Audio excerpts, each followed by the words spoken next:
morning, Westeros! And welcome to our Morning Throners podcast. I'm Nelson. I'm Jeff. And I'm Kyle. And we're your Morning Throners. And welcome back to another episode of your favorite Song of Ice and Fire podcast. We are your Morning Throners, and we got Arya 1 on deck. Gentlemen, how you guys doing? I'm doing all right. I just learned it's been, 7 years at least that I've known you. And yeah, I've just found out you got perfect pitch, you said. Yeah, no, I don't. Yeah, Jeff has no musical ability. All right. As you can tell by the times when I sing the intro, it's probably... You know how Jeff doesn't have perfect pitch? His instrument is the drums. Drum roll, Okay. Don't have any pitch for the drums. I was in the percussion. All right, Kyle, what do you think of this chapter? Arya 1 Feast of Crows. I mean, it's another cool intro chapter to new land, right? And we didn't even hear much about this one, so this was kind of all fresh. So yeah, I mean, I feel like it's been mentioned a lot, but we haven't got any descriptions. Oh yeah, for sure. It's Bravos. Yeah, but no descriptions yet. Bravos does sound like a cool place to be. Feels like a little bit of a melting pot. Yeah, but man, what a boring ass chapter! Literally, almost put me to sleep. Fall asleep with holding the book. That's so funny. Yeah, I don't know. I guess I kind of had the new, it was new to me, new city, wow, Arya is coming on it kind of thing. But yeah, how many pages is it in your guys' book? 14 or 15. It wasn't too bad. Yeah. And I feel like the last three are the best three when we're on land in the best three. But I feel like I was almost asleep. I think I was reading with my eyes closed when I got to those 3 pages. Yeah.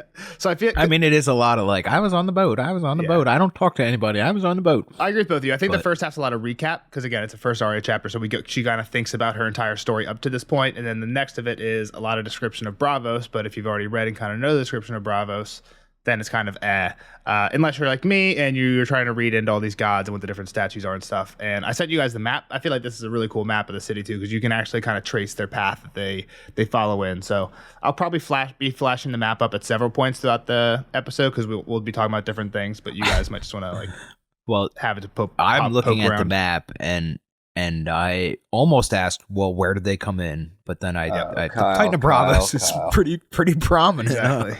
The Titan is there. Map. I think the map of this one's cool. This is the map from the Land of Ice and Fire. Again, for all these maps, I'm just taking pictures of posters I have, which is here we are 5 years later, just doing it old school style, still getting the job done. But yeah, so I think it's a cool one. Is this one on your wall somewhere? No, I had to pull this one out just today. It was rolled up in the corner. This was in the stack that rolled up. That's crazy. Unbelievable.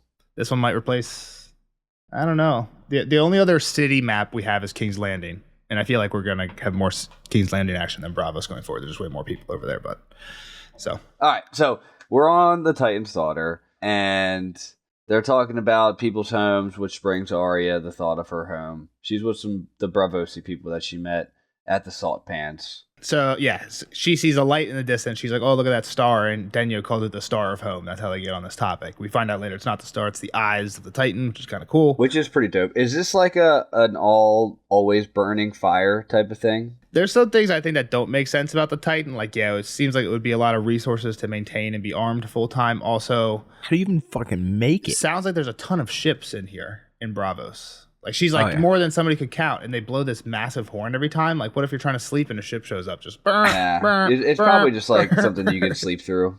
Once you're there, it's yeah, maybe it's projected outward, but I mean, it's there to warn the arsenal behind. But yeah, so yeah, but people can definitely get up to Titan, right? Because we'll get there. Oh yeah, aeroslits and stuff in there. Yep.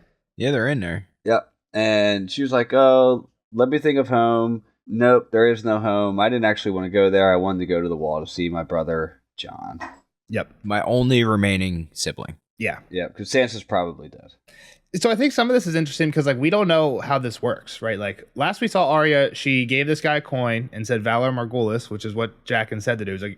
He said, if you ever want to find me again. Give a Bravosi, right? This coin? I have the quote. Okay.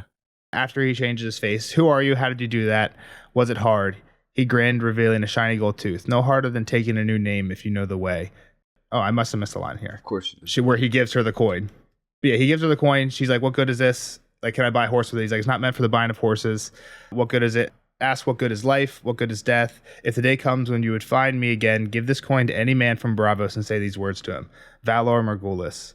So he makes her repeat it a few times, and she says, "Please don't go, Jaqen." And he says, "Jack is as dead as Ari," he said softly.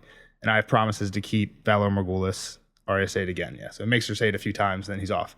But it's weird because he says, "If you would ever want to find me again," Arya, she doesn't know where the fuck she's going. She doesn't know she's going to Bravos, right? Just like Kyle, I mean, maybe had a hint because the ship was from Bravos, and he said any man from Bravos is who we give the coin to. But well, yeah, and he kind of seemed like Sirio too. Yeah, he talked like in a Yoda-y way, like his words were mixed up sometimes and stuff. Yeah, so yeah, but I think it's like kind of like we have this coin. Now we show up at this house, and I'm jumping ahead a little bit. When she gets to the house, she's like, "I'm here for Jack," and they're like, "I don't know who that is." So it's like, what is this process? How do the people on the boat know what this process is? You know what I mean? Like, I think all of that is kind of a mystery. There's some mystery behind this coin, right? Yeah, even still, even after it seems to have like done its thing. I thought it was more of like, maybe like the Thieves Guild coin or something like that, right? Like that's I don't know what that is. Like, I don't know, you don't play D&D, I guess, or something like that, but like there's like, I know what you're talking about. Thieves Can't, right? Which is like a way that thieves can talk to each other, and there's like hidden code like secretly through it. Like it's kind of the idea behind it, right? Like I can't do it, obviously. So but it's like the decoder pin from the Christmas story? Yeah, it's kind of, yeah. I mean, it's a little more in depth than that, but it's like, this is like a token that is known by all the Bravos-y people to mean something. Like, is there something all the members of the what's the Order of the Phoenix, Jeff, so they can like know each other if they've never met before? Like that type of thing, I think is what Kyle's getting at. It's like the Death Eater tattoo. Yeah, like a symbol that you can know one even if you've never met them before, that you're in the same group. Yeah, type well, thing. I mean, it's obviously something like that because this coin brought her to this doorstep, right? So we'll get there as we go. But so, I mean, that was kind of how I saw it. So maybe that kind of didn't make it as mysterious to me, Nelson. That was my context I was putting it in. So I think that's interesting, and it definitely has aspects of that. What's weird though is all these people, or at least the captain, he says give it to any man from Bravos. So like, does every person from Bravos know this Thieves Guild or whatever it is exists? It sounds like they're pretty prominent, and like the dude is like an expert assassin. It seems like, right? Like that's all he did for Arya. Yeah, it was kill right? people. Yeah. So I mean, like that seemed like it was his job. So it seems like maybe these people are known for that. I don't know. Like, I guess maybe that's my problem, is that I don't know enough about Bravos to think that they wouldn't know them. Like, I didn't know how big this city was, right? Yeah. So it was like, Bravos to me was 10 people. Not really, but you know what I mean? Like, so I don't know. Maybe it's the army. Maybe that's just the coin of their army. Sure. Yeah, no, I don't think I don't think we have any answers. I just think it's an interesting thing to think about. So, yep. Cool. So she's like, I never end up where I want to go. Every time I want to go somewhere, like I wanted to go to the wall, I end up somewhere else. Yeah. The Kyle complaint. I've been saying this for books, Arya. Everywhere I've been promised, I never get there. Arya has the princesses in another castle dilemma. Just every time you beat a Mario level, the answer is your princess is in another castle, and that's how you get to stage 2, and then that's how you get to stage 3, stage 4, and stage 5, and then world 2, and then so it's just the same thing over and over. It's like, oh, you're on another quest. Oh, you're on another quest. Oh, you're on another quest. So except she's Mario. Yeah, exactly. She's Mario in this situation, and Peach is Winterfell. I guess she's trying to get home. Yep. Anywhere. But she's like, all right, cool. I'm in Bravos. Like, I like Sirio. He was my dude. Yep. And then, Jaqen was okay. I didn't like him as much as Sirio, but he was still pretty cool. So, all right, let's check out what Bravos got. And another weird thing is, like, the whole voyage, which I don't know how long it actually took, but no one actually asked her name. They just decided to call her Salty because she was picked up at the salt pans. But they all told her that their name, and they're also like giving her a bunch of gifts: silver fork, fingerless gloves, floppy patched woolen hat. Most of them couldn't speak to her though either, That's true. It kind of makes sense they didn't need her name, right? Yeah. And no one cares. She's just a little girl on board. But yeah. But like, I mean, Denyo, it seems like she's had a relationship with him. Boy. But like, they're chilling. They're chilling. Captain. Even he didn't ask her name, I guess, is what you're saying. That is kind of weird. That's fair. I'll take that. I mean, but once you got a nickname, I mean, just stick with it. Yeah. You know how many people call me Nelson without knowing my real name just because they thought it was my real name because everybody else was calling me that? I mean, Salty's probably not a real name. That's your fault when you introduce yourself. I mean, that's what I want. If you introduce yourself, if I asked you your name and you gave me your nickname, that's your fault, which is exactly what you did to everybody. Yeah, I mean, that happens now. So, but yeah, so she's going by Salty. No, it's not the same though. You're saying like it's the same. It's like Arya showed up and said, "No, my name's Salty." Your work badge doesn't have Nelson on it, does it? No, but a lot of people. I mean, I understand people that call you that. About half the email, depending on who's the email, I'll say either Nelson or my real name in the email, depending on. All right, so she sees two stars, right? So now we have both eyes of the Titan. Yep. Now we get just kind of her kind of reflecting a lot while she's, obviously going through the Titan. But old Nan used to tell stories about this Titan of Bravos. Yep. And it kind of feels like, were you gonna say something, Kyle? I was just gonna say, old Nan's back finally. It's one of those things that I feel like we talked about this pretty recently. Maybe not. Maybe it was my mind, but just kind of like old Nan. We didn't get enough old Nan stories, in my opinion. And here's another one finally. Yep. And I thought we were done, right? Because she was dead, but it's funny that they're coming up. Her memory lives on. Yeah. Heroes get remembered, but legends never die. Old Nan, no legend. Exactly. And Lewin. And Lewin's always poo-pooing all the fun stories, though. Lewin He's was like, it's just a statue. Because she said this thing used to take up arms in Bravos' defense. Like, it would wake up and go out to fight, like, in battles and stuff. What I was going to say is this is kind of, I think, and Jeff, I don't know, you might know more about this. I know you're more of, like, a history guy, I think, especially in this Roman Greek era. But didn't Rhodes have a giant statue? The Colossus of Rhodes? Yeah, is that a real thing? It was a wonder of the world, I think. And it's no longer standing. But that was a real thing. But, so old Nan's story, she says it multiple times, right? Like, yeah. The thing I didn't mention is the Titan eats highborn girls. Yeah, the pink flesh of highborn girls. Yep. And she's like, Salty's not highborn, though. She's Salty's just a girl from the Salt Pans. And, but most of this time, like, the crew has been ignoring her, but she's been chilling with the captain's son, Denyo. The next thing that they kind of talk about is the different gods, whether they talk about them or not, but... Well, for a second, she's talking about she's learning a little bit of Bravasi. Yeah. From, like, some of the sailors and... mainly from Denyo, and she kind of mentions the Valar Morghulis thing. There's just a cool line where she's like, I had learned many words since getting on the Titan's daughter, but I came to them knowing that all men must die. Right? Where basically it's a play on words. She came to them knowing this one word in Bravosi. When that's another question I had is, I don't think that's Bravosi. I thought that was Valyrian. Because wasn't it said down in like Danyland where they speak Valyrian? Like they're not speaking Bravosi down there. I don't know. I don't remember if it was a Bravosi dude in Where's Danyland. Danyland? What are you Maybe. talking about, Danyland? Like wherever Dany is. Like when she was in one of those slave cities, I forget which one, but I think that's where we heard when we actually got the what the word was. A shy or something. She was never in a shy, but what is over there? Man, she was in Astapor, Marine, and Yunkai. Astapor and Yunkai. Yeah. Yunkai is probably the one I was combining. But Astapor, anyway, Yunkai, Marine. Where's the shy? The shy is super even further. far That's east. kind of like the mystically lands where magic shadows. people are. Yeah, it's sort of like Miriam's Door studied. So it's kind of like north of the wall, but east. Exactly. Yeah. Yep. Okay. Yep. All right, so we get on this gods topic now, and all the gods are worshipped in Bravos. So there's just temples and statues all over the place, right? And yep. Arya reflects on the two that her family had worshipped. Yeah, she's like, they never really got anything from either of them. She asked about the faith. Again, I think one thing, Arya's good at playing the character, right? Like she was very smart here. She doesn't say anything about the old gods because Salty wouldn't know about that. Only mentions the faith, but she does say like, but what about the faith? They're like, oh yeah, there's a sept. It's called the Sept Across the Sea.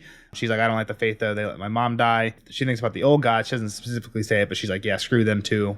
Probably because they let her dad die. I don't know if she wouldn't know anything about the old gods. Like, it's obviously a thing. Like, if you know the she says they're dead anyway, I guess is what she says. Not screw them, but she's just like, they're dead. Yeah, but I'm saying, like, to say something to Denyo, like, oh, well, what about the old gods? Are they here too?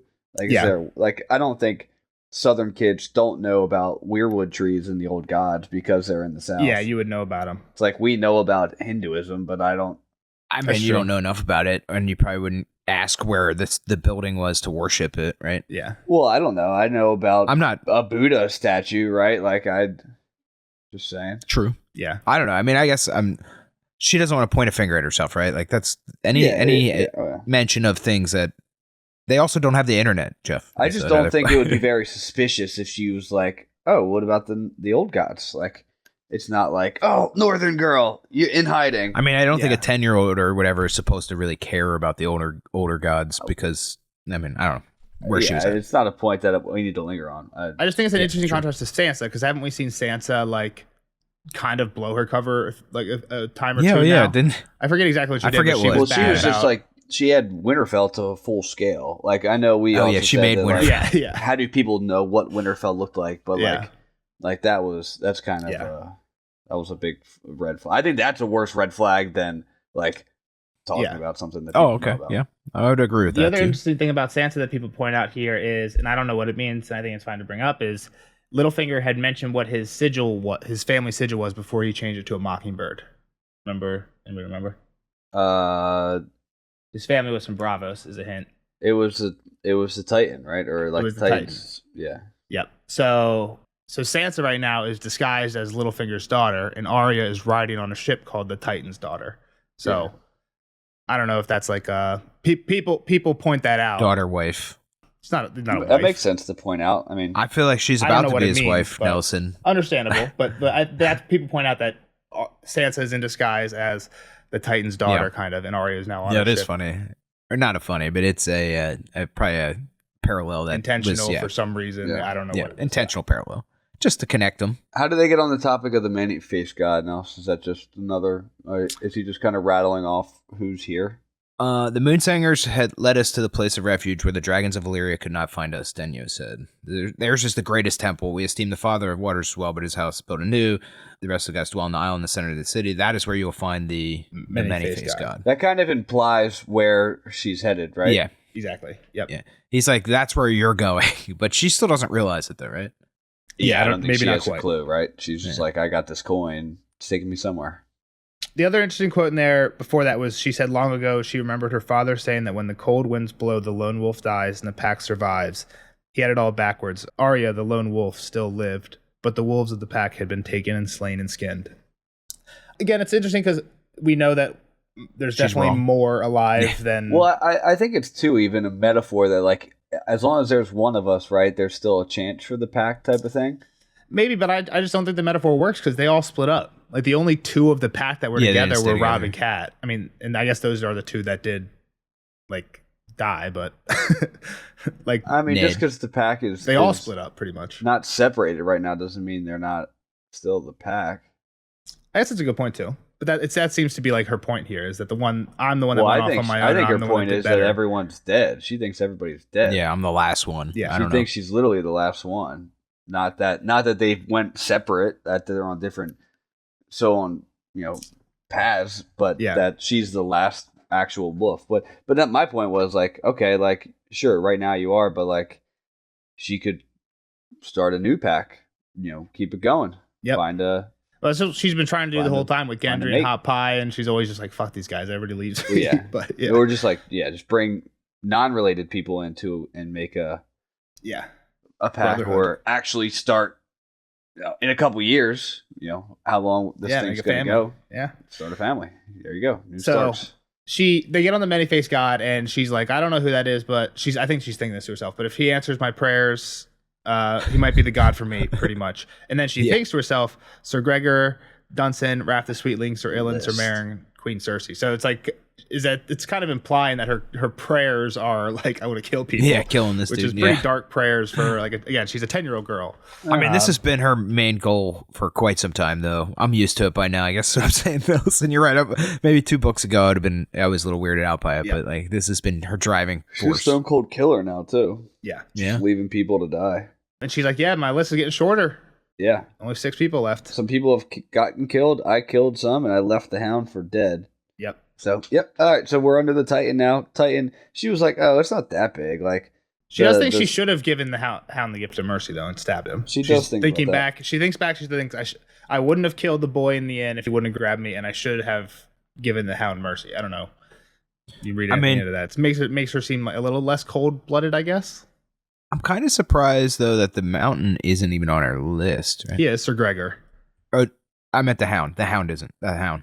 I said the wrong name. She lists him in the people that She's died. assuming he's dead. She left him for dead. She said, I oh, left you him think? for dead. Okay, you think She thinks at least. the Hound had slain Potiphar and she stabbed the twins. Yeah, I don't know though. She said he'd been dying, so I still think she should. I don't know. Yeah. I think she's writing him off too soon here. You didn't see him die. Well, also, didn't we have a But- part earlier, like maybe when they were on the way to the twins, when she like said her list to herself one night, and she had left him Okay, off and it, she took and him she's off. like, wait a minute, did I forget his name? And then she finishes. She does finish with his name. So I don't know if she actually left him off that time, but maybe that was like a step to this. To your point, maybe she doesn't actually think he's dead. So I think I can see it. But yeah, now we're on to the Titan. We see the big Dude. guy.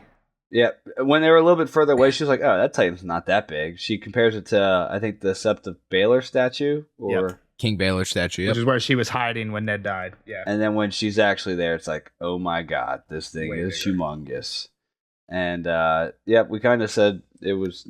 Kyle pointed out its description: 2 feet on land, one hand on the mountain, the other one with the broken sword. What's straddling a what would you call that, Nelson? A channel? A gap in the mountains. Yeah, I don't know. Yeah. And it's standing on 2 mountaintops. Yeah, it's pretty cool. Sounds awesome, right? Like, seems like an impressive statue. No, so I'm assuming it's the only way into Bravos. If you look on the map, it looks like there's a few other tricky ways in, but it definitely seems. I'm gonna say that it seems like the main way. You might be able to like get to the mountain and then like cross, but then like, can you carry your boat over the mountain? Yeah, too. It's a hard portage. Yeah. So, but there's a lot of, as she gets even closer, she can see the 2 lights of fires that are burning, and I would assume that they're pretty much always burning. Maybe not throughout the day if you can't see them, but it's kind of like the lighthouse. Yeah. The other thing is, she does say it's like misty out. That's the other thing I was wondering, is maybe they only like blow this horn when it's like misty, like when it's misty out, which maybe is a lot of the time, but like maybe that's why it's like, hey, over here. I thought it was more of a horn. And the horn like, again, it's just in case they need to defend. Yeah, when she has canal, right? When she like flinches at it and Denya's laughing at her and she's like, I wasn't afraid. I feel like that's another theme, is Arya tells herself she's not afraid a bunch of times throughout the chapter. But yeah, she's like, I'm not afraid, and he's like, he even tells her, don't be afraid. That's just him warning the arsenal that we're coming, which is this like rocky outlet with like a bunch of scorpions and stuff on it. Seems like first line of defense kind of type thing. Yeah. Yep. And the Titan has arrow slits all up in it, and then some murder holes. Yep. Which is just like a hole where they pour oil from. Yeah, or anything. Really, they can drop rocks out of it. Just look at what that would look like. Taking dumps. Yeah, it's just literally hot liquid diarrhea on these, like burning diarrhea on these ships. Leave it to Nelson to class up the joint. We see that in action one day. Well, I guess what I was saying is you can see where these stories come from, right? This Titan actually does defend Bravos. Yep. It's just people inside of it are defending Bravos with it, and it's fucking massive in this impressive structure. Yeah, it's pretty cool. And there's a little tide here, right? And you'd have to single file line your navy in, right? Yeah, you're going between the legs of the statue. You had to get in. It's not like you could just roll up on Bravos. You're like slowly one by one shipping in, which definitely a choke point. Yeah, exactly. Yep. So they get through the arsenals there. You kind of mentioned that, and Arya's shocked that there's no walls to Bravos. It's just city, right? You get through this and bam, city. But the mountains are, right? Like the boats is what Danya says to her. Somebody says it to her. Yeah, she's like, we have all these boats. They know if this city gets sacked, all their shit's getting sacked with it. So every boat that's in here is going to come out and basically make a wall. A blockade. Blockade. I think it's more of like every boat in here is going to just beat the shit out of whoever comes in here. So like good luck.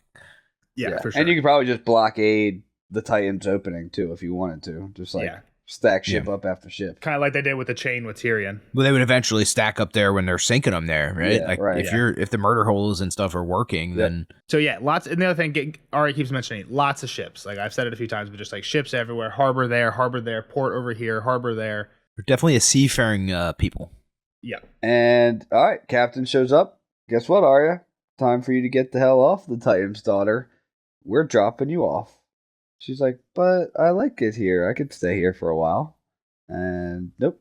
Yep. She's like, she knew that she wasn't strong enough to pull an oar. I think she had offered that last time when she was like trying to get aboard different ships. She's like, I'll row. And now she knows that like she's not big enough for that. But she's like, I could do cabin boy stuff, but they already have a cabin boy. So, and I can just tell by the look of this guy's face, he's ready to be rid of me. Like he's anxious to have me out of here.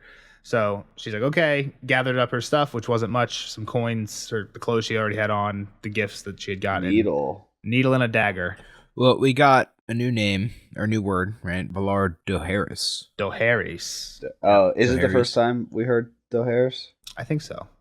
Okay. It seemed new to me, for what that's worth. Good to know. Which, so to me, I mean, I don't know what Valar means, but we are no Valar Morghulis, so I'm assuming Morghulis is the must die part because it sounds like morgue and like, which is a death word, right? This is a Latin-based language, we think. I mean, it seems like why else would it like, right? You. Like, so the other part would be the all men, Valar, Or is it spelled the same? Valar. Right? Yeah, the Valar is the same.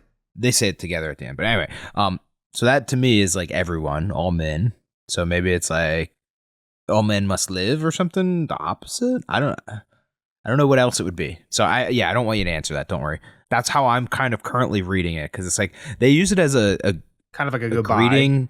Yeah, as well. Like, because she says Valar Morghulis somewhere at the end, and he says the guy says Valar Dohaeris. Oh, gotcha. Okay. Or she says it back to somebody.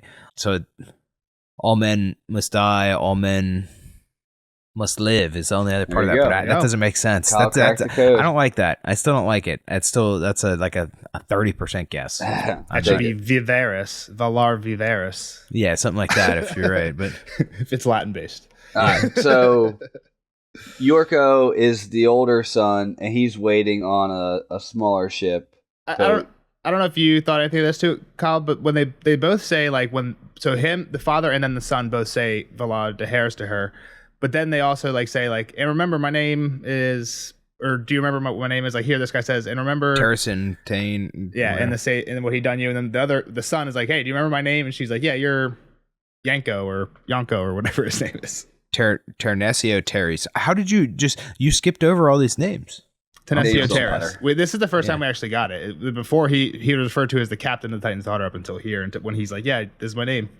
So yeah, then she's basically, now she's in Bravos, and we're on this rowboat with Yorko. That's his name.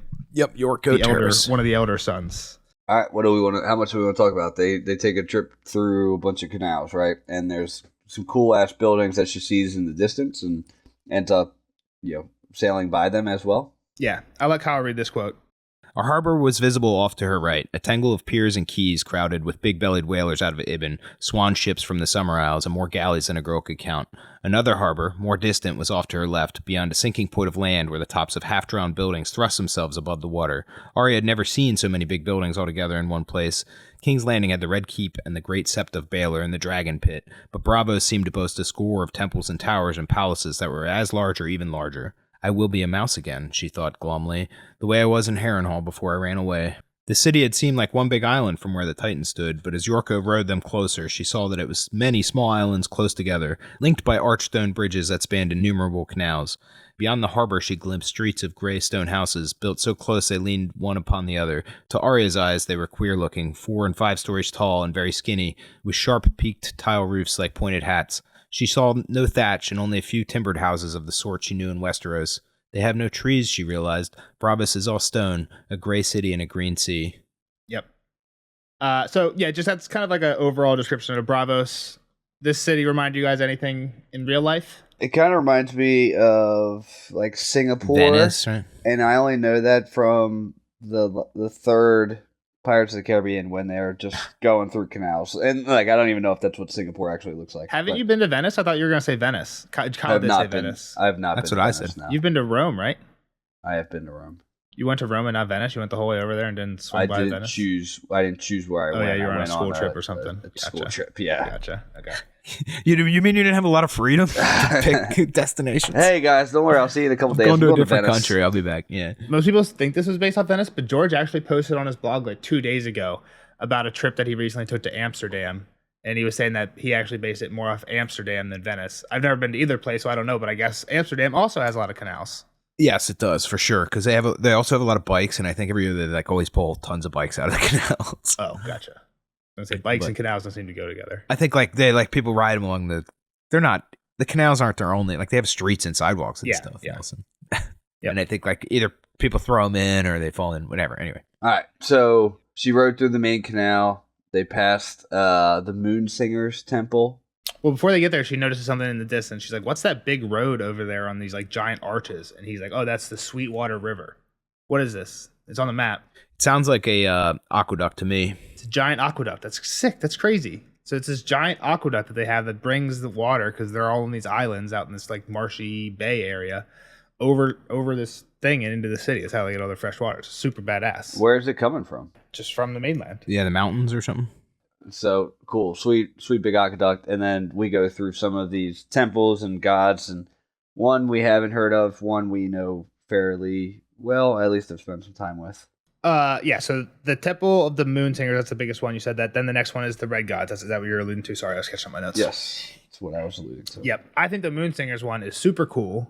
I don't think it's spoilery to talk about. Like, one of the big mysteries in this world is the seasons. I don't even know if I gave the Moon Singers that much of a care. I was probably half asleep reading that part. I've been on like a big astronomy kick, like outside of my Game of Thrones obsession recently. I've been doing like a lot of astronomy reading and stuff, and so I like the moon. And so this just caught my eye to begin with. But then I was thinking, like, the seasons are out of balance. Some people, I know there are theories that think that, oh, maybe the series is out of balance because this is like a 3-body problem type thing. We're in a weird solar system, and it's pulling it back and forth in a weird orbit that doesn't actually make sense. Okay. Exactly. Like maybe there's a sciencey reason, more of a sciencey reason to the weird seasons than a magic-y reason. I don't know if we need that. I think a magic-y reason, which is kind of what it seems to be assumed, works fine. But I think like having gods that are all about the moon singers when the moon is so important. Have we seen the moon? To be honest question, I don't know that I remember anybody really talking about it. I think we've heard about the moon sometimes, just because I know I've used it for timing. Like, It's been a moon's turn. Yeah, I don't remember anything goofy happening with the moon. Like it does something. There's different not two of them, different times. No, and I think in general we've heard of it's like a moon's turn, and we assume that's to be a month because that's kind of like how that works in the real world, and it seems to add up in World 2 that a month-ish, 30 days seems to be what the characters refer to as a moon's turn. So I don't know if we know more than that, but I just thought it was interesting that we have this like these gods that are for the moon, especially when you then talk about the fire gods, which aren't necessarily for the sun, but you can definitely see a comparison between fire gods and like a sun type worshipy thing, right? So I don't know. I thought that was kind of interesting, and also the face, especially when then she gets to the house of black and white. Is that what they call it? The two black and white doors. The face on there, they say so one door is black, one door is white, but then there's a moon in the middle, and the left half of the moon is the opposite color, right? So it's kind of like the circle of the moon, kind of like exactly is flip. The color of the moon halves are flip flop. So I thought there was a lot of weird moon stuff here. Again, I don't know if it relates to anything. If it does, I think it would relate to the seasons in this world. So just kind of cool. Alrighty, so a lot of gods, a whole lot of gods here. Yep. We've had those two big temples. I think the other temple they mentioned is like a temple that looks like a big warehouse with just nothing in it. And he says like, that's where all the other bullshit gods that there's not a lot of people for go. No, he doesn't say bullshit gods. Get out of here, man. He's like, no, he doesn't even, he says the opposite. He says that's where we worship the forgotten gods. Like, he's like, that's the place to go for them. He's essentially saying they still have a place here. That's the way I read that. Yeah, I took it as they have a place here, but it's like for the gods that definitely don't get as much foot traffic as... Well, and that's fine. Yeah. But I mean, they still have a place here is I guess what I'm saying. Like, they have the whole... I don't know. They still have a building. Very inclusive. Yeah, I didn't mean bullshit gods in terms of like they're less than the other ones. They're bullshit gods in terms of they have less of a following. They are forgotten though, which means they probably are... Yeah, lesser. Why were they forgotten? If it's like Santa Claus from Elf, where you need belief to have power, then yeah. Dude, you use that reference way too often. I like that reference. Why are they forgotten? They got forgotten because like people got killed, and then they got taken over, and religious. That's just kind of how religion, works. Yeah, they just all fight each other all the time. What do you? Well, who's worshiping it then? They all died. I mean, they're all dead. They got killed and converted. What are you talking about? Just whoever's this left. Happens all the time. Wait. If everybody died, who's there to worship him? I mean, it's kind of how it is now, right? Like, people still look at stuff and like say, "Oh, I'm going to worship this old god," because we have the internet. They have books. Where do you think there's a Christmas tree? It's a tree that you put in your house at Christmas time. It smells nice. It's like paganism stuff, man. What are you talking about? I don't know what that means. Oh, it's like a tree it's god. It's an old religion for like tree god stuff. Isn't that right? Like, I'm pretty sure it's like old. That's how they managed to convert people back in the day. They would take some of their culture and incorporate it in, right? So like that's why Christmas isn't technically Jesus' birthday, because it got moved to a pagan holiday so that they would still worship it. Gotcha. And like so, there's definitely blending of stuff that happens. So like there's still like, I mean, I don't know. I don't want to get into a religion. We're not a religion podcast. Also, these guys seem to be, well, I think it's fair in this episode because these guys do seem to be a very religious, like almost like a freedom of religion is something they take big pride in, which is kind of weird because it doesn't seem to be something that is like forbidden in Westeros. Like Westeros seems to allow freedom of religion to some extent too. But so I think it could also, if you're not even going that route, it just like could be like kind of even looked at as like a religious museum.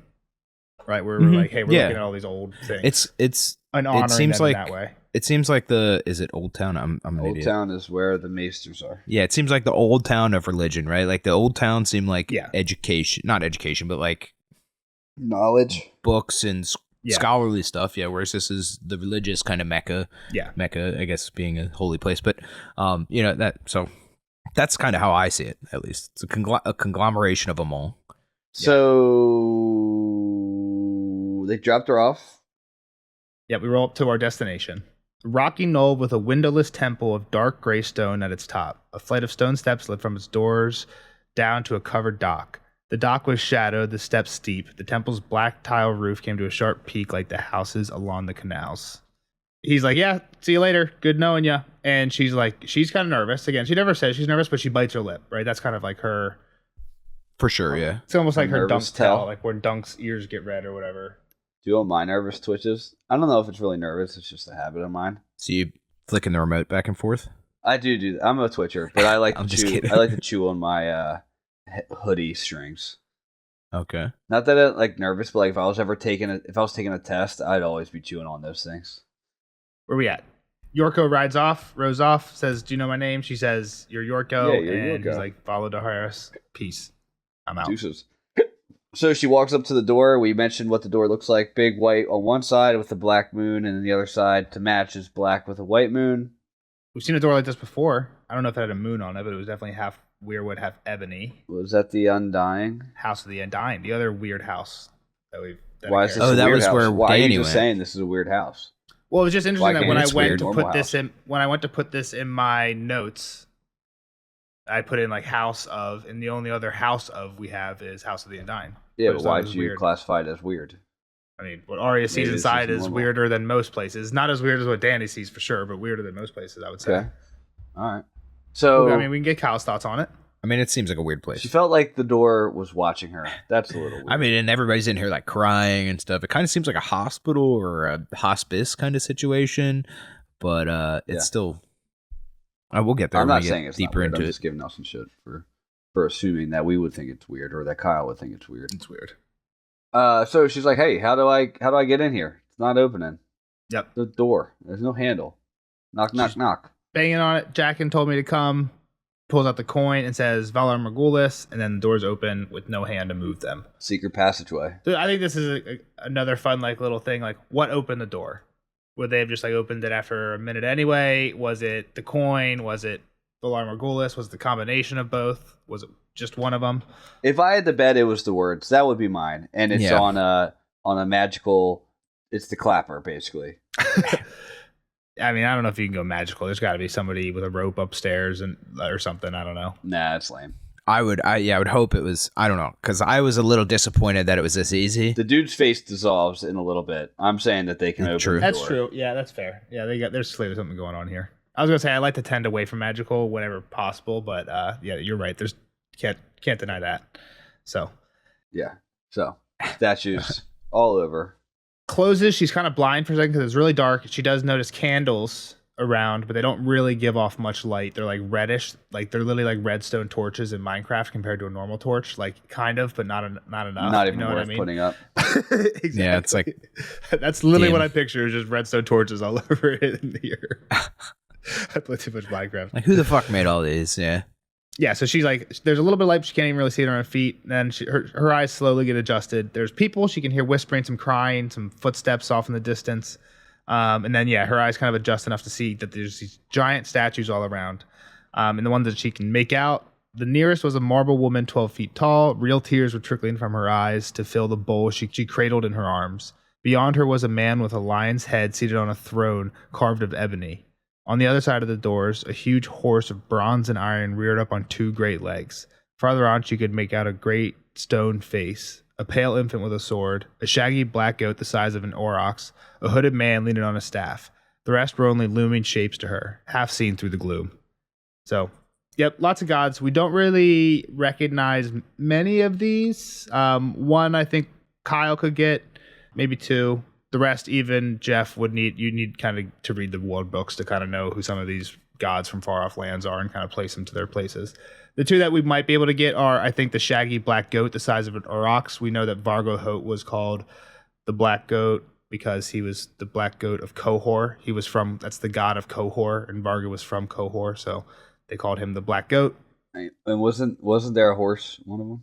And then one of them is a horse, which you could assume is the Dothraki. The Dothraki. Yeah. I don't know if we know if there's any confirmation of that, but that's a good assumption. Yep. So those were the two that I was going to say is we could know. The rest, we hear about some of them in world books, but yeah, it's kind of just like distant lands for world building. So is this the warehouse? No. This is the house. Yeah, I know. The House of Many Fate, or the House of Black and White, rather. House of Black and White.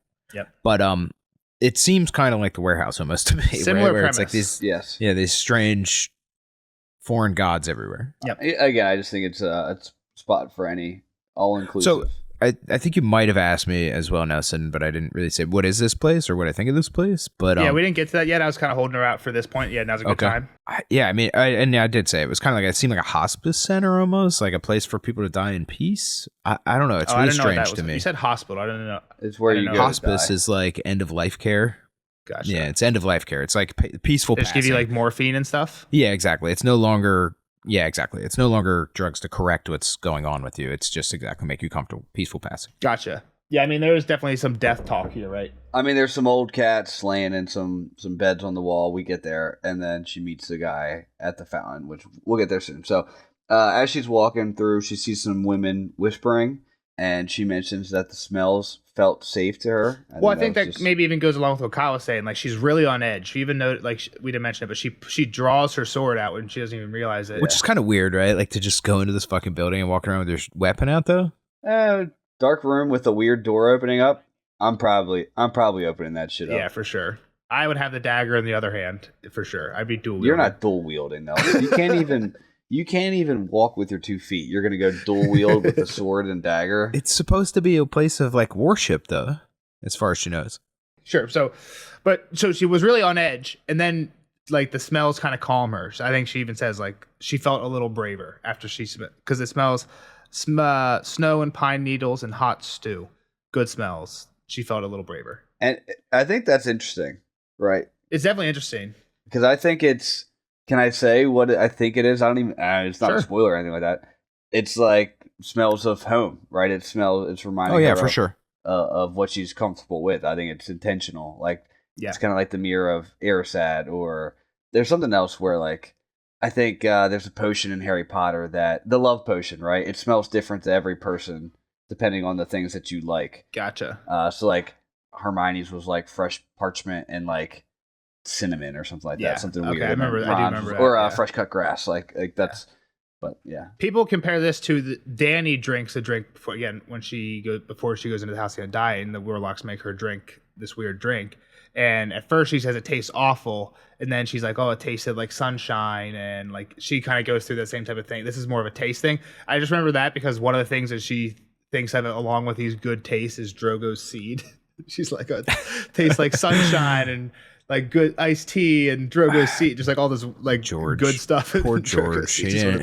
So it just I thought that was kind of like that too. But along with like the hospice thing, like I assume I didn't even know what that was until now, but I assume like in those places you would want like maybe nice candles or the windows open with like a good breeze, like, you know what I mean? Like, well, yeah, or if potentially you do it at home. Not the smell of death everywhere. Like that's like it's exactly. It's trying to make somebody as comfortable as possible. So nice, cozy scents and feelings, vibes. Yep. Yeah. And she keeps walking through, comes up to a pool of a different colored water, right? Is it like dark? She says it's black, but again, it's hard to tell if that is because it's black or because of it's like really dark in here. The lighting.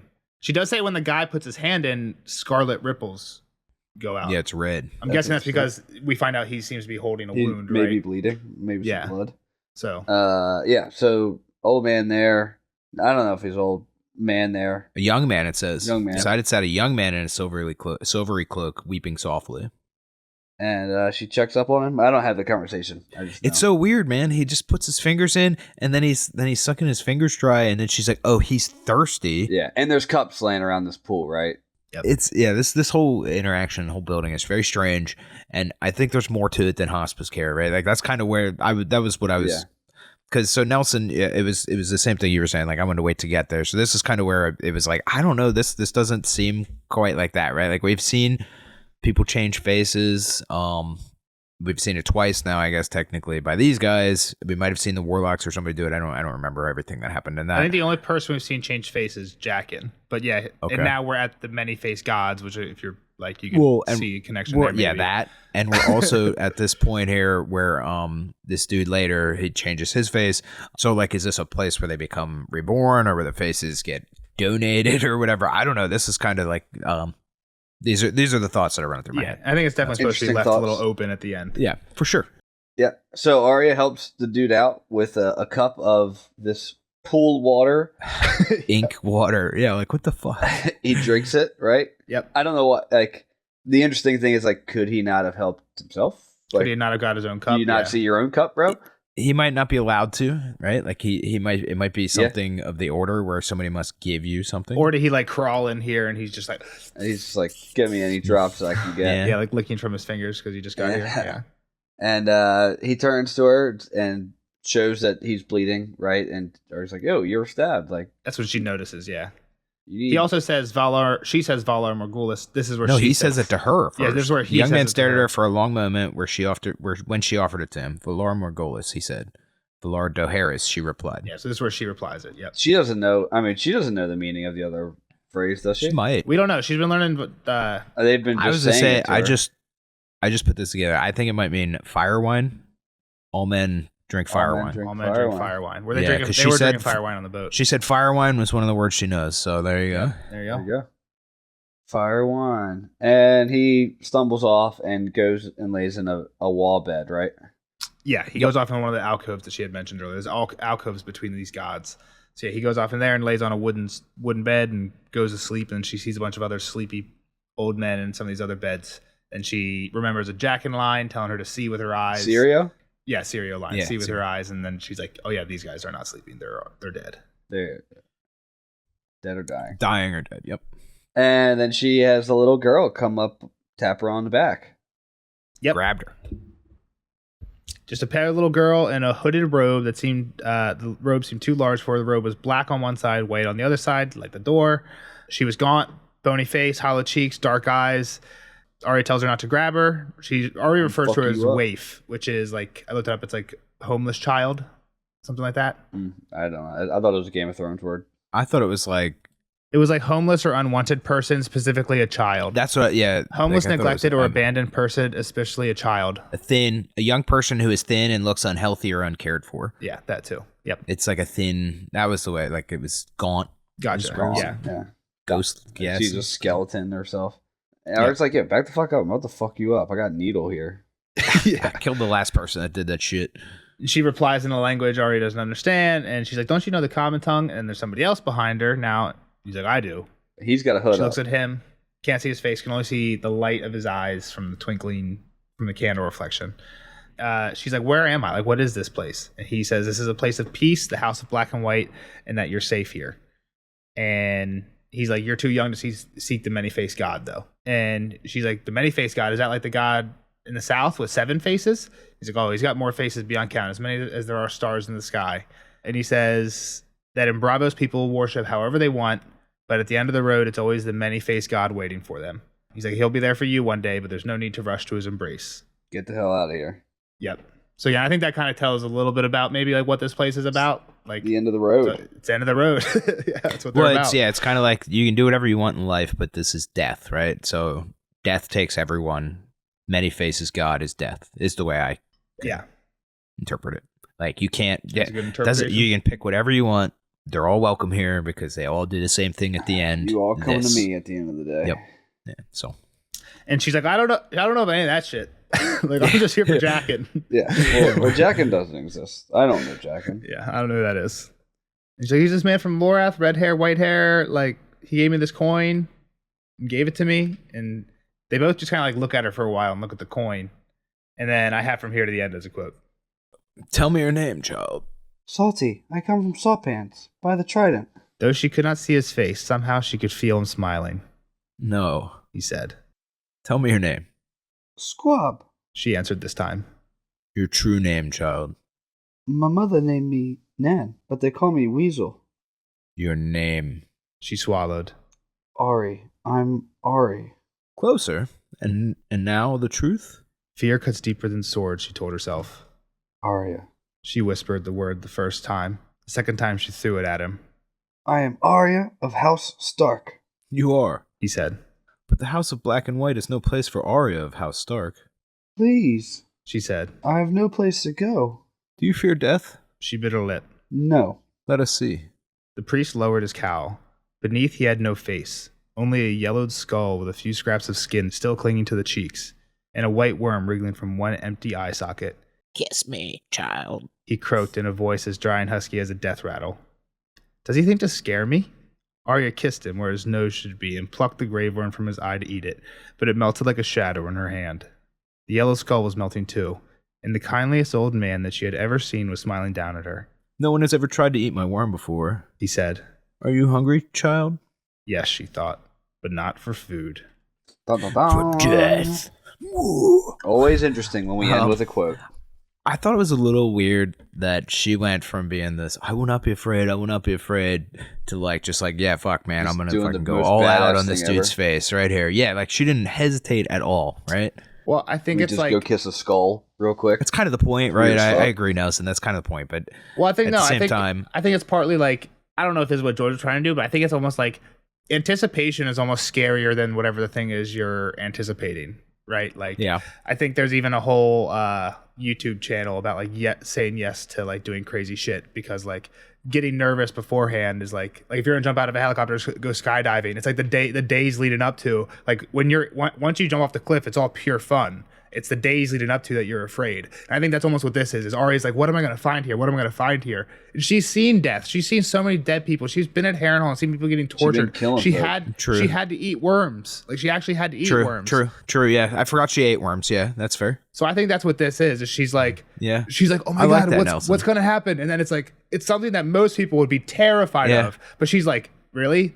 She's like, are you trying to scare me? And she just kisses him and takes the worm. That's how I read this. It's just like, this isn't scary. This is nothing.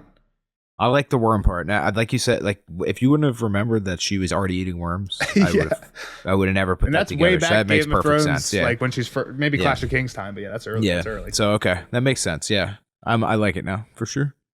And just the first part of this where he's like, what's your name? And she goes through all her names. Like how many aliases? I don't even know if she hits all of them. She hits most of them though. Where she's like, Squab. Squab, yeah. What was Squab? Squab is what the Brotherhood Without Banners called her. Really? When Hot Pie says her name and they're like Lem's like, what are you? Are you Squab and Beefsteak? Like they're like when they first meet Tom Sevens and Lem on the road, Hot Pie says his name, and they're like, "What are your names? Squab and Beefsteak?" Or I forget what they call Gendry or something. They call him Food, I think, too. And Arya's like, "Yeah, that's fine. You can call me Squab," just because she doesn't want to give him her name, so she goes with whatever. So, yep, cool. Yeah. Anything else, Kyle or Jeff? I mean, fuck if I know, right? At this point, I liked it. It was interesting. It was a rough read. It's cool ending. The beginning stuff. Yeah, rough. I think this. I agree with Jeff. We even said it like before we started recording. I think this one is not one of the more exciting ones on a reread. No, it was. Like I said, I thought it was a good chapter. Bravos is interesting. Like this is obviously going to be a kind of crazy arc that she's about to go on here, right? Like she knows nobody. Definitely, we know nobody. This place is strange land. I think I've kind of spelled out what I maybe think is going to happen here, but I don't know. I couldn't give you good specifics. Like it's this place is way too big, right? I have no idea. Bravos is big, and that she's in a really strange spot. The world building, like just getting to Bravos took too long, in my opinion. We know your opinion. I guess my last point of question for Kyle is, do you think she will run into Jack in here? Because that seems to be like, again, the coin was, if you want to find me again, here you go. I don't know that she's going to run into Jaqen. I think she's going to run into people that maybe explain Jaqen. Gotcha. Okay. Maybe it's the guy that left with the gold tooth, Jaqen. His name wasn't Jaqen, right? Well, Jaqen's dead, he said. Yeah, when he changes his face, he's like, Jaqen's dead, I'm a different guy now. Yeah. Yeah. It's as easy as changing your name, he says. So Jaqen is dead. So I don't know that, like, I think Jaqen is dead, I guess is what I'm trying to say. Gotcha. Even if she finds the same guy, I don't think he's going to acknowledge that Jaqen is alive. Okay. That's fair. But interesting. I don't know. Cool. All right.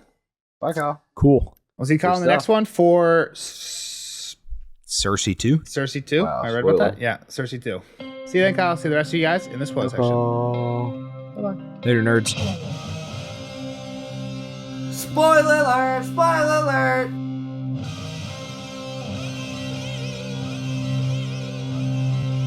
Spoiler alert! Spoiler alert! Bye, Kyle. See you on the next one Kyle. for Cersei 2. Now on to the spoiler section. Jeff, what we got? Well, the first one is obviously the name thing. There's a lot of things about the names. They don't want to know her name because they are scared of her being like a death symbol. The people on the boat. The people on the boat don't want to know Arya's name. We learn in a future Arya chapter that that faceless men aren't allowed to kill people they know. People whose name they know. Gotcha. Like later, basically, she's serving wine or something, and all like it seems like the high-ranking people are at this council, and she basically what happens is they put forth a name and they go around and be like, okay, do you know that person? He's like, yeah, I know him, and then they kind of take him out of who's takes going to you be out of the running. Exactly. So Forgot that. it seems like everybody just wants as many faceless people to know that their name, because then I guess if every faceless person knows your name, you can't get killed by them, I guess is the idea. I mean, at some point they got to have a new recruit that you haven't met. Exactly. So yeah, so that's one. Two, her having all of her different names. Yep. It's obviously like she's already kind of been recruited as a many-facer. Yeah, it's kind of pointing out that she's already kind of been doing this for a little bit, like just taking this fake name thing. Yeah. Anything else on the names? I mean, I guess we should have probably talked about it. I think it's interesting. We probably should have talked about it with Kyle. Now I'm thinking about it, is like, how did they know who she is? Yeah, that's a good point. This isn't Jaqen. Yeah, I mean, so I have a theory on Jaqen. I know you think Jaqen is in Harrenhal. He's the alchemist. Old Town. Yeah, Old Town. He's the alchemist. I tend to think that. Like, do you I think think Kyle could have got that this chapter because he had the gold tooth. That's like a very like I read last time how they're 1-to-1. They're hook nose, scar in the who cheek. had the gold tooth? What do you mean, Jaqen? When Jaqen he changed his has a face, gold yeah, I tooth? read that from the old Arya chapter. I read that in this episode. Yeah, He and the alchemist both have like their descriptions are the same, but like obviously I didn't expect Kyle to remember that the alchemist had tight black curly hair, but he might remember that the alchemist had a gold tooth because that's like you know what I mean. So yeah, a descriptor. yeah. So you believe that the many-faced god people are all their own people, like? Yeah, they seem to all be different people. Like Arya even notices, like as she's serving here, like she notices, like, oh, the fat guy keeps like he came and went, and that like this guy came and went, and Like I don't know if I believe. I kind of want to take. I don't want to take like the show thing that like Jaqen was them all, but I do believe there's like some hive mind thing going on that here. they can. Yeah, I do believe that they can all like. I feel like they stripped their identity to that they are no one, and that like the kindly man, like the next time he might be somebody else type of thing. Like I don't think Jaqen is red hair, white haired person. Yeah. You think that's just like I don't think he's like that's not his like true identity, and then he changed into the alchemist. I believe he changed into Jaqen for that mission, and then he changed into the alchemist. So yeah, exactly. That was a disguise just as much as the alchemist was. So Arya never knew his real name. Yeah, I don't know. I guess we should believe that Jaqen is in Old Town. I mean, the description is pretty spot on. I think most fans accept that one when you look at them back to back. Yeah. I'm just more so saying like. Is the many-faced people a faceless entity, hive mind type of deal where like they're all the same? Like, do they all have the same info? Like, is their knowledge a lot different? I don't put it again. I don't. It's definitely not outside the realm of possibility because that's kind of the whole thing that we think about the Weirwoods. Yeah. Right. We kind of think that's how the Weirwoods work. Is if you're touching it, if you're somehow in tune with the old gods and connecting to the Weirwood network, then you're seeing shit everywhere. And the Weirwoods even have this because their trees and time doesn't work the same for them. You're also seeing through time is how that is kind of explained. Explain to me too how like you mentioned the council were like, all right, like we got to go kill this person, let's go do it. Like who's choosing? It's for money. It's just people are hiring them, right? Yeah, and we kind of know this, right? Because people Which even is said, like, basically, it's so expensive to do. Yeah, I do remember this now. Do you remember the movie Wanted? Did you ever see that? Yes. It's been a while since I've seen it though, but that is kind of like a culty thing. This is a death cult. Culty thing where they believe that the weave thing. I forget what they're like. There's like a loom. A loom. Yeah, the loom is sewing the names, and they could cross. If you knew the code, Yeah. like. But then again, it was just like the people were choosing who they were killing, right? Yeah, exactly. So that's kind of how it is. I think there's probably also some there is a ideology, right? These people, the many-faced people, do have some beliefs that they're if they need to kill somebody for some reason, they're gonna do it. But they also do take money to kill people sometimes. So yeah, that's how I kind of see it. But I do think it is a very interesting question how they know it's her. I think the most simple answer is probably that when Jaqen left Harrenhal, he somehow sent a letter saying, "Hey, I'm sending not just anyone. I'm sending hey, Arya." I gave out a coin. Like, be prepared. I think the coin itself might almost be a recruiting tool, like a way for a faceless man out in the wild. And one of the things that people speculate is that to be a faceless man or to be a good one, you need to be able to warg. Okay. And one of the things we learn, I think, at the prologue of the feast or of Dance of Dragons when we're in Varamir's head, is that a warg can always tell a warg. Maybe we've already even heard that from one of the wildlings with John. Is that a warg can almost sense another warg. So if Jaqen's a warg, Arya is definitely a warg. Jaqen would be able to sense that, and maybe that's why he kind of locked in on this little girl. It's kind of weird why he locks in on this little girl, because he shouldn't know who she is right away. Yeah, I had a little bit of theory. It was more so just kind of like the Night's Watch. They're just kind of looking for someone who has no other place to go. That's fair. That could be it too. That could be a less magical explanation.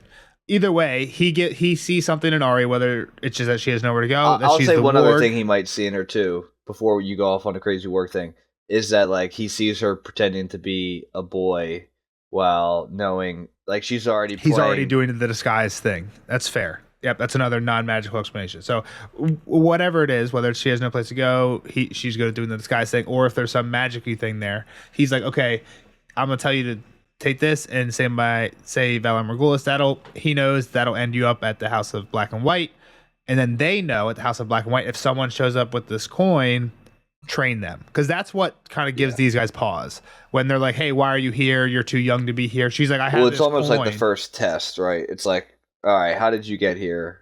Where's your invitation? Well, she's like, I know Jaqen. They're like, we don't know who Jaqen is. He's like, oh, it's a guy who gave me this coin. And then it says they both stared at it for a while. And then he asked her if she fears death was the next question. Mm-hmm. So, yeah, I think that's your invitation in.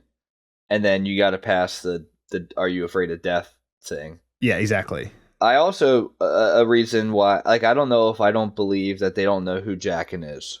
I think these guys probably definitely know who Jaqen is again, because without magical... I think they know who Jaqen is, but again, I don't think his name within the society is Jaqen. 100% agree. They might know that he went out on a mission to Westeros as Jaqen. And called himself Jaqen? Yeah. The other thing is, does he have a bag of face?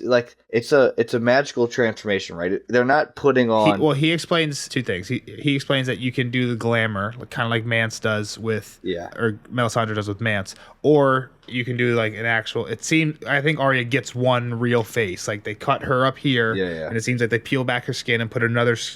literally take another piece of skin and fold it in. Smooth it out and kind of smooth it out. Yeah. They so there's some there is a glamour, and he says a keen eye will see through that though. And I think that's what he's doing here, right? Because Arya grabs his worm and it just fades away. If he's wearing someone else's skin, you can't go from skull the worm was fake. It was just a vision to a hologram. And he fades away the same way the worm does. So it's all just I think all of that's a glamour. So yeah. I think it's also interesting that thing. I guess we maybe could have said this with Kyle too. I guess we haven't heard, but that's kind of what Cat looks like. By the time Brienne meets Cat, she kind of just has patches of flesh clinging to a skull. I think in parts. So I think it's interesting. That doesn't scare Arya at all. If she met up with Cat, she wouldn't be She'd probably go hug her. Exactly. She'd be like, "Mom," you're not even think twice that she's a skeleton anymore. She ain't afraid of that. So, all right, can I drop the bomb that you're waiting to drop? Go ahead. There's no trees in Bravos. There aren't. One thing was weird though that I noticed on this one. There's a lot of trees on the mountains that the Titan is on. It's a piney mountain-clad hill. That's the outside of Bravos. Yeah. But yeah, no trees in Bravos, which means Dany's lemon tree. Dany was in Dorne. Can't be from Bravos. Dany's from Dorne. Exactly. Well, she wouldn't have been from Bravos. She just wasn't hiding in Bravos. The main anti-argument too is where would Dany have been? She would have been with the Sea Lord. We know that his signature is on the paper of hey, we're hiding Danny. So if she's in the Sea Lord's palace, the Sea Lord definitely could have some trees. He has a menagerie of like rare animals. He could have a freaking lemon tree. But would it grow here in this salty, cold environment? That's a different question. But the thing was, like, that was when she was young, right? So at some point she did cross the narrow sea and she did start living in the free cities. Yep. Essos cities. places. So like she did actually get to Dorne, you would think, at one point, no? Or I'm sorry, she would at one point get to Bravos. Yeah, the fact that she might have been through Bravos wouldn't have been a surprise, but the fact But it would have been like a home. Like she probably would have thought like, oh, this is a homecoming for me. I'm coming back. Yeah, but she never should have been to Dorne. Yeah, that's fine. But lemons only grow in Dorne, and she's seen a lemon tree. Do they So only Danny's grow been in to Dorne, or do you want to believe that they only grow in Dorne? A little bit of A, a little bit of B. We don't know. I think it's a lot of B. I mean, it's in the books like 4 times where someone's like, "Where do you think we're gonna get Dorne lemons down in like? Do you think we're down in Dorne?" Like people say that like 4 times in the books. Yeah, in Westeros probably, but like we know that. I feel like the Slaver's Bay land is very similar to Dorne as being... Yeah, but Essos is like right across the narrow sea, and it's on the same part of like the Riverlands, like King's Landing, latitude, longitude, whatever that would be. Like it's not down where Dorne is. I'm not buying that. Doesn't matter. We don't need to get into that now. And do you have anything else? Nah, I mean, I'm sure like stuff that you're gonna ring a bell, but those were the 2 that like stuck out. The one I was almost going to mention to Kyle was, I was going to say, like, oh, is Arya going to meet up with anybody that we know, any other characters we have? And I was kind of trying to get to it a little bit with saying, like Sam? Who was I saying she was going to meet? She is going to meet Sam. That's the real answer. But I was saying something like that towards the end of the chapter. But I don't know why he would think that. Well, because we just heard that Sam's going to Bravos. I was literally like a chapter or 2 ago, John sending Why Sam is to he Bravos. going to Bravos? To recruit people? Well, because John doesn't explain this, and I don't know if I did either, but the reason is because he's sending Sam on a Night's Watch ship, and doesn't want to send a Night's Watch ship. They probably don't have that many the whole way to Old Town. So he's sending Sam to Bravos on a Night's Watch ship where there's actually way more traffic. Then get a new. Sam has to get his own passage from there, and then his ship's going to come back to. So John doesn't really explain that, but that's the reason. I don't remember him saying that you go to Bravos first. But he's like, I'm sending you on the Blackbird to Bravos. From there, you'll find your own passage. I know the singer ends up staying, and then Arya kills him. Exactly. Yep. So, just a cool connection. Again, Sam is racking up Starks that he's met. He's met Bran. Yeah. Now he's met Arya. He doesn't. I don't think he knows it was Arya though. Right. But yep. Next one I had some of the moon stuff, but we really talked about that. I just think it's cool. This like moon god, especially because Denyo tells Arya that they're the ones that led them to Bravos, away from the dragons. So basically, these were a bunch of escaped slaves, I think, from the Valyrian freehold when the Valyrians were still popping off, like not after the Doom, like when they were still in power. Well, that's part of the story, right? Is that somebody had paid to kill the masters first, right? Wasn't that a thing? Like, yeah, the story. So the kindly man eventually tells Arya that where they started was they started from slaves in Valyria, and all the slaves they were getting mercy. They were giving mercy, right? They were giving mercy to each other. Yeah, the slaves. Right. This guy started giving mercy to the slaves, and Arya's like, "No, that's not right. He should have killed." Like he gives this whole story about how these slaves were being horribly treated, and then he's like, "So the guy started killing the other slaves," and Arya's like, "That's not right. He should have killed the masters, not the slaves." And he's like, "Oh, the masters died in time." And then like we hear things later we don't really know, but that's pretty much him. You're saying the Doom of Valyria was... That's him insinuating that they somehow had something to do with the Doom. That's what people take that as. Yeah. And then we hear at some point that Lannister gold had something to do with the Doom of Valyria, so people think the Lannisters might have paid the Faceless Men to do something, but again, now that's getting way back into history. I think the cool thing here is Sam paid him. The moon stuff I think is cool because like these people, these after something happened, maybe even like before the Doom. Maybe it was after the Doom. I thought it was before, but maybe it was after. Yeah, it had to be before. There's no way this all of Bravos has been made in the last 300 years, right? So these guys came over and found it here, and they wanted to be safe from the dragons, and that's kind of like why the city's out in the middle of nowhere and kind of a not great climate on these islands. But yeah, so the moon stuff is cool. The moon singers were the ones that brought them here. And again, like I say, well, I think the moon stuff is cool because of, I don't know, you were going on about the seasons, but don't we believe like dreams and shit, like seeing, like communicating through the moon? For sure, that's another big thing. I didn't want to say that with Kyle, but that's another one. I think glass candle stuff. I thought you were like faking it, like you're. No, I think both. I think the seasons are a big thing too, especially because like it seems like what this tower is about is the different phases of the moon. Like I said, like but what does the moon have to do with seasons? The seasons are caused by tilt. Right? The moon. We don't even know if this world is a sphere or not. But I think in geology, in astronomy, all planets are spherical just because of gravity. Okay, you're assuming. I'm just saying. You're assuming. Sure. What would the moon have to do with seasons? You're right. Maybe I'm stretching on this one because seasons are caused by tilt. However, I do know tilt, which is the sun's angle. Well, we're tilted 23 degrees. Right. Yeah, I understand. I understand. But if your why moon, did they we're lucky that we have a large moon because that actually stabilizes our tilt. You know that our that's gravitation. That's gravity. Well, you know that our tilt rotates. Like what precession is. No.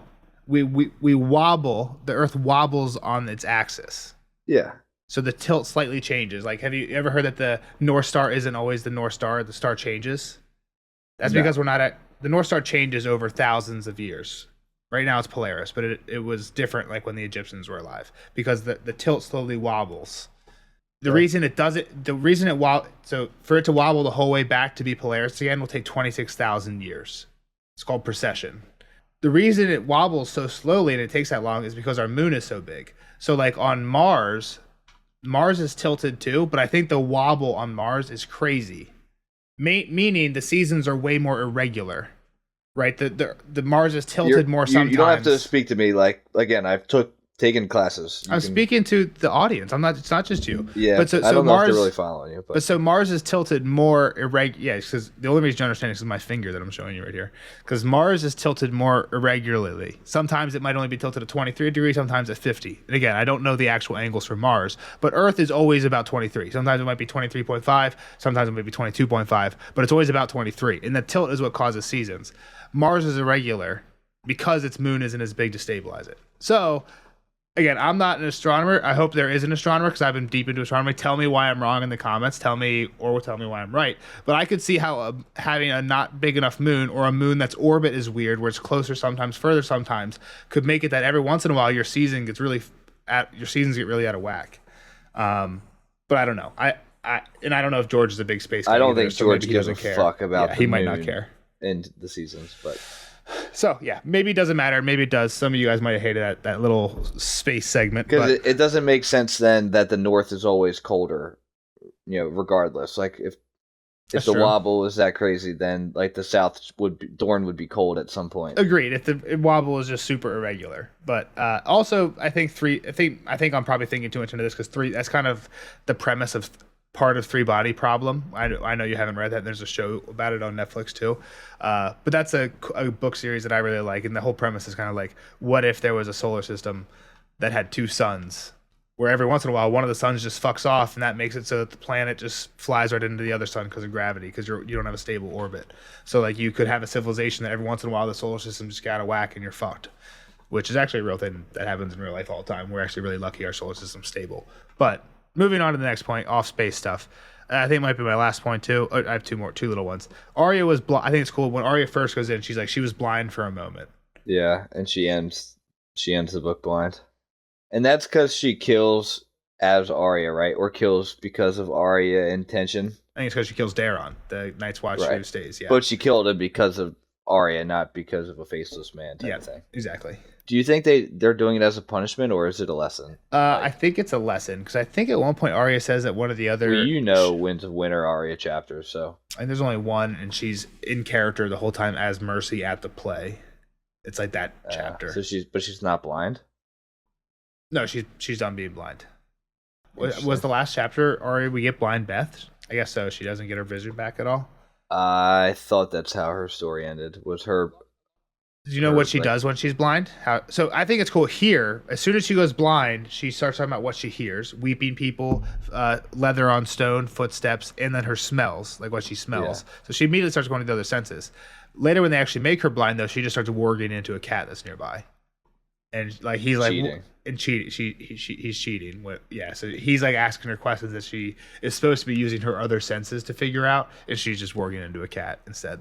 So, but again, if you believe that with like a warg tells a warg, then he would know, right? Exactly. If Jaqen is sending her, then again, this is a test. This is hey, there's a cat in the room. If the guy knows we only do warg, she's like, can you pass it? Can you warg into that cat? And Yeah, I feel like that's a pretty easy test if you already know she is a warg. I forget exactly what it is, but there's definitely some Arya cheating on a House of the Undying thing with a warg, or a House of the Black and White with a cat thing, which I think is cool. I don't know if I believe that theory, but it is a theory that I like.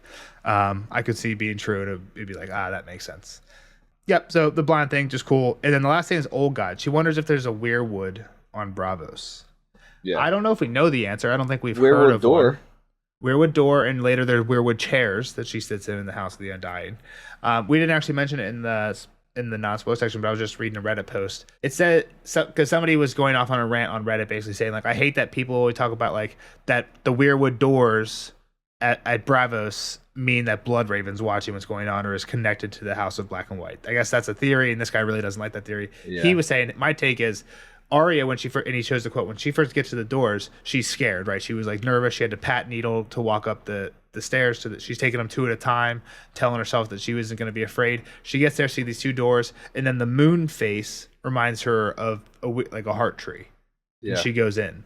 And then all the chairs that she sits in, like when she's eating it with like the actual like other acolytes or whatever you call them, they're weirwood chairs, I think, with ebony moon faces, which again, I think remind her of heart trees. So I think part of this is, this guy's claim on Reddit was saying, this isn't Blood Raven watching. This is her, like, she gets the courage to go through the door because she sees the weirwood tree and remembers like who she is. I'm Arya Stark. I'm not going to be afraid of this. You know what I mean? That type of thing. So every time she sees these chairs or the door, it's kind of reminding her who she really is. When the people are trying to tell her she's no one, but every time she goes through these doors, it's like, I'm Arya. So yeah, I don't want to believe that Blood Raven has any effect over here. Yeah, and I didn't really. My point here is, I think it's really interesting that Weirwood's old gods, we think maybe it's all based on, can the trees connect? Can you get a tree from Westeros to Bravos? No, because the land doesn't connect anymore. Some of the theories of why we have legends that the children of the forest brought the hammer of the water down. Don't we believe that the roots could go? Why couldn't the roots go under the narrow sea? Well, the theory is, and I think that we hear legends we hear in world are that the children at one time broke the arm of Dorne to stop like the Andals from crossing or something. But one time Westeros was connected to Essos. But I think the theory is that what they were actually trying to do is break the weirwood connection. And that's why in Essos, like in Karth, we have the Shade of the Evening trees, which are these black trees with blue leaves. That's basically what happened to all the weirwood trees when they cut them off from the mainland. And like, we don't really hear of weirwood trees on islands. That's like another big thing, is like islands seem important. We have Dragonstone, which has dragon glass. We have the Isle of the God's Eye, which has all the weirwood trees. That is an island that does seem to have gone under the water. Iron Islands, whatever's going on there. At Old Town, we heard about Battle Isle, which is the isle which has the base out of this like oily black stone, like the stone that the weird black stone that the Ironborn sea chair is made out of, is the base of Old Town, of the Battle Isle of Old Town. We don't know why it's called Battle Isle. Was maybe that where the last battle happened in the first long night? Some people think that. And on top of the weird black stone is the High Tower, which we heard in a couple chapters ago. Apparently, you can see to the wall. So it seems like it would be a really good like defense beacon, or you know what I mean? So we have a lot of important, and then Starfall, where the Danes are from, that's on an island. It's where a meteor fell on an island. So we have like a lot of important islands all around. And again, I don't know if this is true or not, but you can see what happened with the show. Whites have a problem. White walkers can't walk over water. With water. So could islands be important? I don't know. There's seem to be a lot of important anti-White Walker islands. Weirwood trees, Isle of Faces, like Dragonglass, Dragonstone. I hear you. So I like the idea that the Weirwoods are root connected. It's got on a big island rant there, but I like that they're root connected, and that the breaking made it so there's nothing over there. So I would think that there's probably no Weirwood trees, but it'd be really cool if we found out that there was like an old god's temple that now had a Shade of the Evening tree. I think that could be like a really cool way for George to reveal that theory that I was just talking about is true. Exactly, or that those trees are connected. Yep. I'll buy some of what you're selling. Yeah, I don't know if I buy it all either, but I like to get it out there. So cool. That's all I had. All right, let's wrap her up. We'll see the rest of you guys in Cersei 2. I think it's Tywin's funeral. Bye-bye. Bye.